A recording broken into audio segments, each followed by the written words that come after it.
Good morning. My name is Joel. It is morning here. I have my morning face on. I'm doing something a little bit different this week in that I'm kind of stepping back and doing sort of a big picture rant. Well, hopefully not a rant because there's no anger involved, I guess. Is there anger involved in a rant? Usually when I'm ranting, I'm pretty irritated by something. Anyway, this is just kind of an attempt to discuss big picture stuff. Years ago when I would come home from the studio, I'd be excited about a track I was working on or something, and I'd print a rough mix at the end of the day, and I'd bring it home, and oftentimes would share it with my wife. Like, hey, check out what we did today or whatever, and she might listen to it and inevitably say things like, I don't hear the bass, and I'd be like, there's no bass yet. We're putting that on tomorrow, or something like, that vocal sounds weird.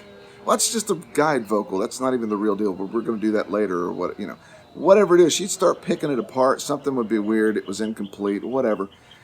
And I'm like, no, listen to the song. Listen to the arrangement. Listen to the texture of the percussion that we did, or listen to that guitar tone, or listen. And I'm thinking of all these things that are cool, and she's thinking of all the stuff that makes it sound incomplete. She had a totally different, and does to this day have a totally different perspective on music. I hear someone playing an acoustic guitar and singing a song, and in my mind I hear all this production. I hear all of the things that could be. She hears an acoustic guitar and someone playing, singing a song, and so that's what she hears. She hears that. She doesn't fill in any gaps. And I think she's representative of most people. And whether that's a blessing or a curse, I don't know, because I hear things and I'm like, and I hear things I want to hear instead. But that's big picture stuff. I have kind of a big picture way of looking at things and of hearing music. And when we produce music, obviously we're dealing with, whatever count of tracks that we have that we're using. You got, 13, 15 tracks of drums, and you've got, keys and X tracks of guitars and vocals and whatever. You've got all those elements, and you're going to bring it all together, and we're thinking about all the components to make the whole, right? And I think we spend too much time thinking about components. I think a lot of engineers, particularly young engineers, and I know it was definitely true of me, really more so than it should have been, even up to just recent years, that I would tend to, I'd bring up the drums, and I'd start screwing with drums, right? And, EQing, processing, kick drum mics and snare drum mics and hi-hat and toms and overheads and room mics and and then maybe the whole subgroup and EQ the bass, and I'd trying to fit everything together like I'm building some sort of construction, and that was kind of my approach. Lately, in recent years, my approach has really kind of just been put up the faders, just hear what's there. Particularly if it's not a song that I recorded, if someone sent me something to mix. I just want to hear it. Put the faders up and just listen to it. Because after a while, you begin to realize that when you dial in a great mix, and you've got a killer mix done, if you start soloing those things in that mix, you will hear things that don't sound good. A killer mix is definitely the complementary sum of the whole, of all the various parts, right? So, you might have a wall of guitars, and it sounds fat and it sounds huge, and if you go through and solo those things, some of them are going to sound really nasally and really wimpy and really awful, probably. But those are filling in frequencies that are missing in other tracks. So you wind up with a great finished product made up of not so great individual parts. And we have a tendency, I think, as engineers to want to kind of make everything sound great.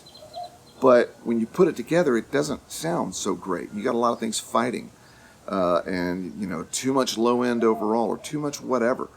And it's just better to start with the end in mind, I guess is the point of my early morning rant here. Start with the end in mind. Start by just putting the faders up and listening to what's there. Because a lot of the sounds might be not so great, or might be kind of anemic and in need of help if you were going to feature them. but playing the role that they play in the mix, they might be quite good. Probably still you're going to need to process a lot of things, nip and tuck, EQ here and there, control something with a little dynamic processing, whatever. Add a little love with some, parallel effects or whatever. You'll probably do a lot of that anyway. But if you start by just listening to what's there and really spending time getting the faders set, and I guess I'll do a video kind of explaining this process maybe in the future, because it probably would be good to have a concrete example rather than me just sitting in my backyard talking. But if you basically bring up the faders and you get the balance of everything so that everything is as complementary as it can be, you'll start to hear what needs to be addressed. And I often now will put a little bit of love on the 2-mix, just some really mild general enhancement with some EQ and then a little bit of processing. And I mix, personally, into a limiter. Very, very little action from that limiter. But I mix into it rather than trying to add it after the fact. A mastering engineer once told me that several years ago. Don't be afraid to mix with a limiter, don't hit it hard and do crazy things, unless that's really what you like. But I always kind of tended to want to leave all of that to the mastering guy. But I started getting better results when I mixed into some of that. Because I was hearing more like what it was going to be like. And then the mastering guy really just sweetened it and kind of perfected it. So putting a little bit of love on the 2-mix and kind of mixing into that, which means you can't use anything dramatic or funky. It has to be fairly mild, but substantive. And then like for drums, I'll often set up the drum 2-mix. I'll set up instrument submixes, and there are things that I typically will do to those submixes, and I'll go ahead and implement a little bit of that. If I put up the drum faders, for example, and I realize that the bass drum needs a little beef, the snare needs a little more clarity, the cymbals need a little bit more sheen, those types of things, then I'll bring up the faders and get the balance of the elements of the drum mix, and then I'll basically put some EQ on the submix to add a little beef and a little bit of clarity and a little bit of sheen. And you can actually do a surprising amount of that on the entire mix. And if the drums are decently recorded and they were good sounding drums to begin with, it really goes a long way and really minimizes the amount of individual attention that each track needs. And again, I think the less that you wind up screwing with everything individually, and the more you just listen to how they interact and how they work with each other and balance them accordingly, you wind up, bottom line of this whole rant is, you'll wind up working faster and getting better mixes. And this is all just a concept, obviously. I don't have anything concrete to show you yet, but I do think I'll do a video in the very near future demonstrating this, because I think it's really useful to people. But starting with the end in mind, listen to the tracks that you have. Don't just go, okay, here's my tracks. All right, bass drum, all right, snare drum, and then people just dig in too quickly. And I think they don't listen enough.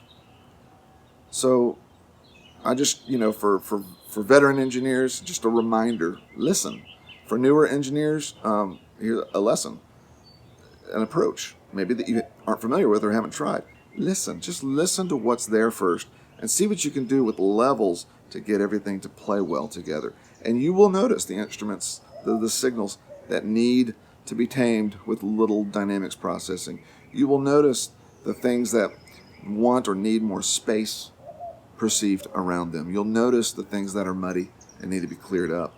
You'll notice the elements within the context of the mix that need to be addressed, rather than building track on track on track on track and trying to make every successive track fit everything you've done before, which often just winds up in, and if you do wind up with a good mix, two things I will just say, and then I'll be done.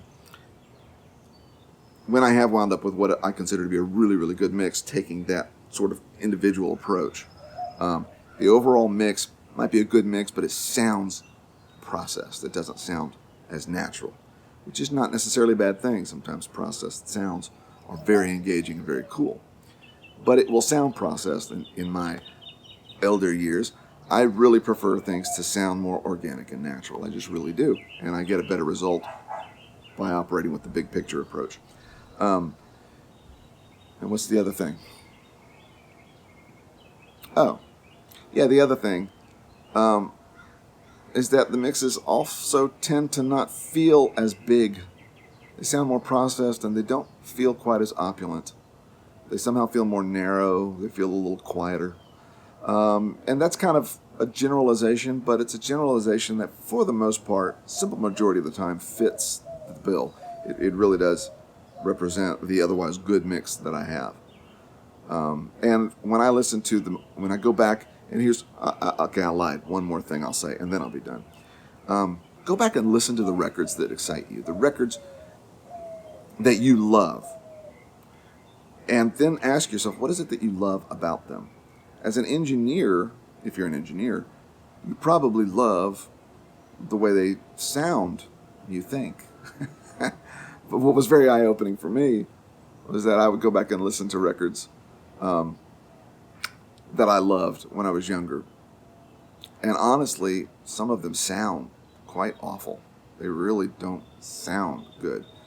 But the music and the performances and the way they were presented in the production are so engaging and so amazing that it really does remind you that it's the material that you're serving, it's the performance, and it's the art that you're serving.